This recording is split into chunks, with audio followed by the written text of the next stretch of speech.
네, 현재 시간 2시 10분 지나고 있습니다. 코스피 코스닥 파란불이 들어와 있는데요. 오늘 시장 또 어떤 걸 봐야 될지 레모니서치 이상엽 이사와 함께 이야기 나눠보도록 하죠. 어서 오세요. 네, 안녕하세요. 네, 안녕하십니까. 두 분 오늘 이상엽 이사님과 세 가지 상황실 함께 알아보겠고요. 첫 번째부터 바로 들어가 보겠습니다. 코로나19 재확산에 일동제약 들썩. 오늘 일동제약이 하루만 올랐던 건 아니긴 해요. 그런데 하나증권이 마침 또 중국 코로나19 확진자 수가 증가하고 있다고 진단키트나 백신 관련주를 주목하자라는 이야기를 또 하기도 했더라고요. 재차 시장에서 코로나 관련주들이 또 부각을 받을까요? 어떻게 생각하세요? 조금 이제 벌써 움직이고 있는 것 같고요. 그리고 이제 정부에서도 보면 한 하루 이틀 전부터 이게 앞으로 4주간 12월 18일까지 코로나19 백신 집중 접종 기간으로 운영하겠다라고도 이제 정부에서도 밝혔고 그 7차 유행 우려 그 가능성이 있다는 거죠. 그래서 최근에 좀 신규 확진자가 감소하고는 있지만 그 위중증 환자가 좀 크게 증가했습니다. 그래서 최근에 2달 동안 오늘 아침에 나온 수치를 보면은 최근 2달 동안에 가장 많은 위중증 수치를 좀 확인할 수가 있었고요. 그런데 이렇게 관련된 종목군들 진단키트부터 그 코로나19 관련된 종목에서도 섹터가 좀 나뉘면서 순환매가 나오는 경우도 좀 많이 봤었는데 일단 한 종목 좀 예시를 들리면 이제 신풍제약 같은 경우 보면은 지난 14일, 15일 날 이틀 반짝 상승하고 어땠냐면 이후에 5일 빠졌습니다. 근데 5일 빠지는 게 상승하고 그 상승률에 한 반 정도만 빠지는 게 아니고 하락폭도 좀 심하죠. 그래서 무슨 말씀 드리고자 하냐면은 참 변동성이 클 수 있다는 거. 그래서 상승할 때 좀 반짝하고 또 이렇게 하락할 수 있어서 그 앞으로도 신규 확진자 수 증감에 따라서 좀 일희일비할 수 있는 그 가능성은 좀 여전히 계속해서 체크를 하면서 접근해야 될 것 같고요. 트레이딩 관점에서는 관심 갖고 대응해도 될 것 같습니다. 다시 좀 부각을 받고 있는 것 같다. 이미 시작이 된 것 같다라는 이야기해 주셨는데 그중에서 일동제약은 그 코로나19 치료제랑 엮이고 있잖아요. 네네. 그게 일본에서 또 뉴스를 갖고 있다고 하는데 우리 투자자들은 무엇을 좀 중시해서 봐야 되는지 일단 중요한 거는 승인 여부가 가장 중요하긴 네네. 하겠지만요. 근데 그게 또 오늘 승인 여부가 오늘이에요. 네. 긴급 사용 승인 여부가. 그래서 주가 흐름 놓고 보면은 거래량도 양호하고요. 다만 이제 최근에 상승 시에 계속 윗골이라는 거 봤을 때는 일봉상에서도 중장기 이평선 200일선과 241선까지 좀 추가해서 놓고 보면은 좀 그 자리를 좀 강하게 돌파는 못하고 있는 게 조금 아쉬운 부분도 이렇게 같이 이제 말씀을 드릴 수 있을 것 같고요. 근데 승인이 돼야겠죠. 예, 정말 돼야 되는 거고 혹시나 만약에 지연되거나 승인이 아니라면 변동성은 커질 수 있지 않을까 그럴 가능성도 1%라도 조금 염두를 해야 되지 않을까 생각이 들고요. 지난 6, 7월에는 좀 치료제 승인이 좀 보류됐다가 지난 9월에 임상 결과 효능이 입증되면서 이제 오늘까지 온 건데 오늘 이제 승인이 되면은 이제 국내 승인 절차도 시작될 전망입니다. 빠르게 될지 느리게 될지는 나중 문제지만 오늘 승인이 중요할 것 같고 변동성 확대 가능성은 좀 열어될 것 같아요. 그래서 오늘 장중에 승인이 될지 아니면은 장 끝나고 나와서 내일 오전에 좀 영향을 줄지는 모르겠지만 그래도 변동성이 커지더라도 한 39,000원 선은 좀 지키면 좋지 않을까 그런 말씀 드릴 수가 있을 것 같고요.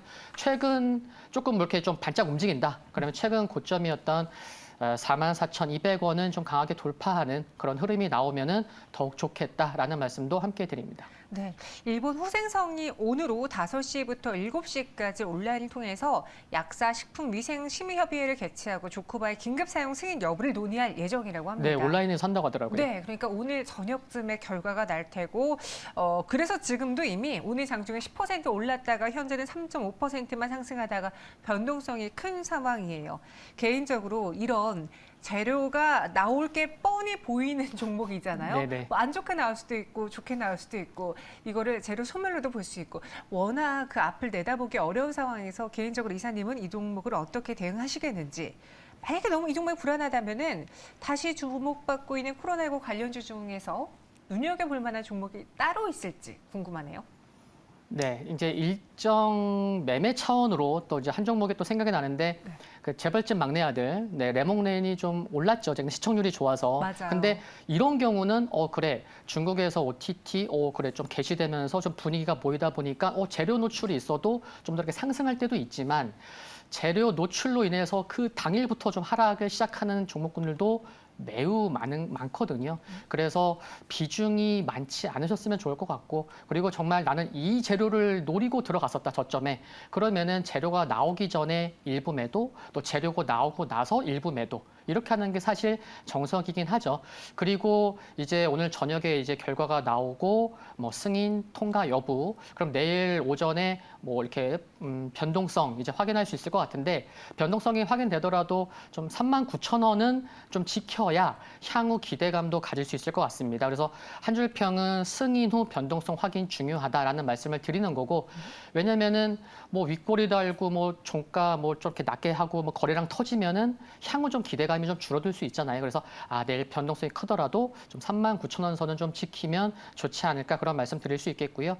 뭐 가격 전략으로는 매수는 오늘 시가 38,400원, 매도는 43,000원, 손절 가격은 36,300원 제시드릴 수가 있겠고, 좀 진짜 코앞이기 때문에 어떤 결과 여부도 그렇고 저는 좀 무서운 것 같아요. 그래서 좀 다른 종목으로 조금 관심을 갖자고 하면은 뭐 앵커님과도 뭐 몇 번 이렇게 함께 대화 나눴던 종목이긴 한데, 네. 대원제약 실적 좋고 뭐 수급도 좋고 조금 이렇게 저점을 높이면서 조금 재미없는 흐름이긴 하지만, 개인적으로는 이번에는 조금 더 최근에 한두 달의 흐름보다는 조금 더 좋은 모습이 나오지 않을까, 뭐 그런 생각도 좀 가져보고요. 최근에 병원 가면 그 독감 주사를 또 그렇게 많이 맞는다고 하더라고요. 맞아요. 네, 그래서 뭐 국내 독감은 없고 뭐 수입 독감이 뭐 더 비싼데도 그것도 이제 뭐 내과나 이비인후과 가서 맞기도 하고, 그래서 감기에 대한 게 조금 우려가 더 좀 큰 게 아닌가. 그러면은 관련돼서 대원제약 생각해 볼 수 있을 것 같습니다. 네, 그래서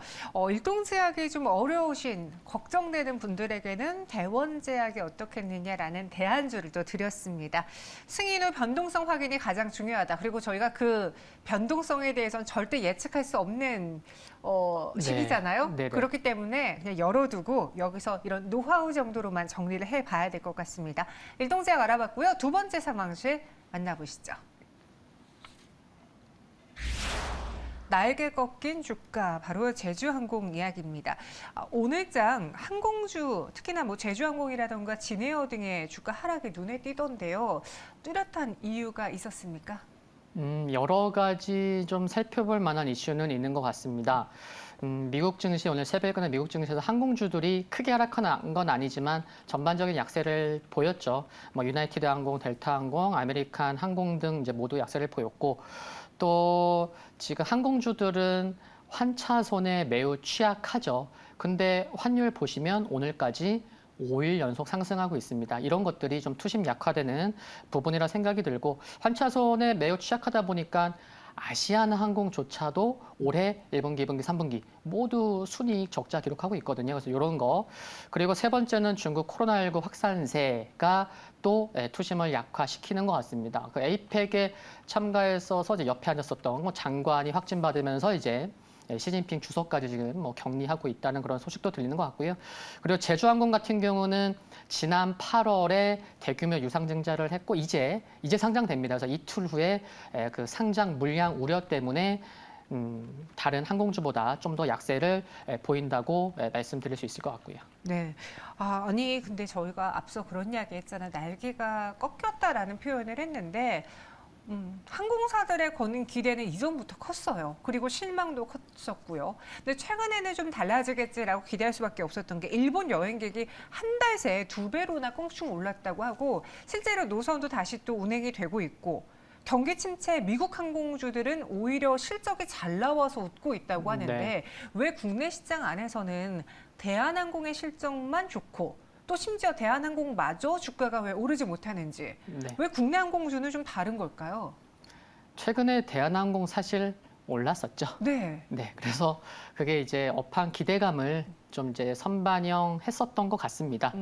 네, 눈빛 보니까 아니, 네네. 오르긴 했는데 네네. 뭔가 추세적인 상승보다는 네네. 딱 실적 나오고 뭐 중국 열린다 해서 반짝 오른 게 아닐까 좀 저는 아쉽게 봤거든요. 네, 근데 이제 기술적으로 보면은 최근에 미국 증시에서도 가장 흐름이 좀 필라델피아 반도체 지수도 200일선에서 주춤하고 있고 네. 삼성전자도 200일선 돌파 못하고 주춤하고 있고 또 대한항공도 이제 중량 이평선에서는 이제 그래 여기서 뭔가 더 가기 위해서는 뭔가 펀더멘털이나 많은 게 좀 변화가 필요한데 좀 그러지 못한 것 같아요. 대한항공 말씀하셨으니까 대한항공 좀 투심이 최근에 약해진 이유 중에 하나가 좀 가장 큰 것 같아요. 곧 최근에 좀 하락 시작했었던 거에 그 기업 결합 승인이 지금 14일에 영국에서 보류됐고요. 그리고 미국은 16일 날 또 이제 보류가 됐죠. 그래서 영국 같은 경우는 뭐 이르면 뭐 이번 달 말에도 통과할 수 있는 기대감도 있고 미국도 뭐 크게 걱정하지 않는 것 같긴 한데 이 두 개 기업이 통과하더라도 뭐 통과 이제 미국 같은 경우는 조금 더 시간이 걸릴 것 같긴 한데 통과되더라도 그러면 이제 끝이냐 아닌 거죠. 지금 14개 국가에서 지금 5개 통과 못 했거든요. 그래서 EU, 중국, 일본이 아직도 남은 거죠. 그러니까 이 부분이 조금 계속해서 좀 주가 반등에 의미 있는 반등에서 좀 이렇게 발목을 좀 잡고 있는 게 아닌가 그런 것도 말씀드릴 수 있을 것 같고요. 그리고 환차손, 그러니까 좀 작은 그쪽 이제 기업일수록 환차손에 많이 취약한 거죠. 그래서 지금 뭐 제주항공 같은 경우는 무려 16개 분기 연속 영업이익 적자를 기록하고 있으니까 뭐 증자도 하는 상황이고 그래서 그런 실적도 좀 개선이 필요하다고 생각이 들겠고요. 마지막 한 가지가 가장 중요한 것 같은데 경기 부진인 것 같습니다. 지난 토요일 아침에 끝난 미국 증시에서 10월 미국 경기 선행 지수가 좀 예상보다 큰 폭으로 하락했고 8개월 연속 하락했거든요. 그래서 컨퍼런스 보도에서도 연말부터 침체가 시작돼서 내년 중순까지는 침체가 될 거라는 얘기도 있었죠. 그러면은 네, 경기 침체가 또 이제 지난주 수요일, 목요일부터 부각받다 보니까 환율도 지금 올제 상승하고 있고 그러면은 조금 이제 항공주들은 역시나 투심이 약할 수밖에 없는 게 좀 안타까운 현실인 것 같습니다. 네, 제주항공은요 인천과 일본 나고야 노선을 재운항했습니다. 이게 2년 8개월 만에 운항을 시작했고 워낙 LCC들의 경우에는 근거리 노선이 얼마나 자주 열리느냐 또 실제로 많이들 선호하고 가는 곳이 일본이다 보니까 큰 뭔가 주가 상승 모멘텀이 될 수 있을 만한 호재였음에도 불구하고 오늘 항공주들이 부진하고 여기에 또 제주항공 경우에는 11월 24일에 유상증자 물량 상장이라는 네. 악재도 앞두고 있습니다. 어떻게 하는 게 좋을지 오늘의 이 하락을 이상엽 이사님이라면 어떻게 대응하시겠습니까? 네, 제 친구도 뭐 딸이랑 이제 일본 여행 갔다 오고 참 일본 여행 좀 많이 가는 것 많이 같아요. 가시더라고요. 네, 그래서 가까운 곳, 뭐 동남아도 좀 많이 가는 것 같고요. 우선 이제 한 줄 평 말씀드리면은 경기 침체 우려 벗어나야 이렇게 좀 생각을 해봤고요. 참 경기 침체가 뭐 올해 하반기부터 뭐 6, 7월부터도 생각했었던 거지만 네. 지금 이제 막 코앞에 좀 이제 맞닥뜨린 게 아닌가 뭐 그런 생각 해볼 수 있는 것 같고요. 그리고 제주항공만 저렇게 국한해서 좀 말씀을 드리면은 단기적으로는 그 유중 물량이 상당히 크죠. 그러다 보니까 유중 물량을 좀 소화하면서 좀 이렇게 변동성이 단기적으로는 좀 확대될 수 있겠다라고 생각이 들고요. 그리고 오늘 시가가 굉장히 낮게 출발했는데 오늘 시가와 오늘 종가가 얼마에 끝날지 모르지만 네. 시가와 종가 그러면 지금 이제 장대 양봉 나오고 있는 물론 개파락은 했지만 그래서 장대 조정 시에 그 센터 장대 양봉의 센터 중가운데 가격은 굉장히 중요하죠. 그러니까 오늘의 시가와 오늘의 종가의 가운데 센터 가격이 단기적으로 좀 강하게 지켜질 필요가 있겠다라는 말씀 드리겠고요. 신규 매수는 조금 뭐 보류하겠습니다. 신규 매수는 보류하겠다라고 해주셨어요. 오늘의 시가와 종가의 센터 가격의 중간 가격이 네. 중요하다라는 노하우도 전해드렸습니다. 마지막 상황실 넘어가 보시죠. 폐배터리 열풍 끝난 겁니까? 사실 코스모화학은 제가 개인적으로 궁금해가지고 상황실에 끼워 넣어봤어요. 오늘 뭐 뉴스가 나오진 않았던데. 네네. 예.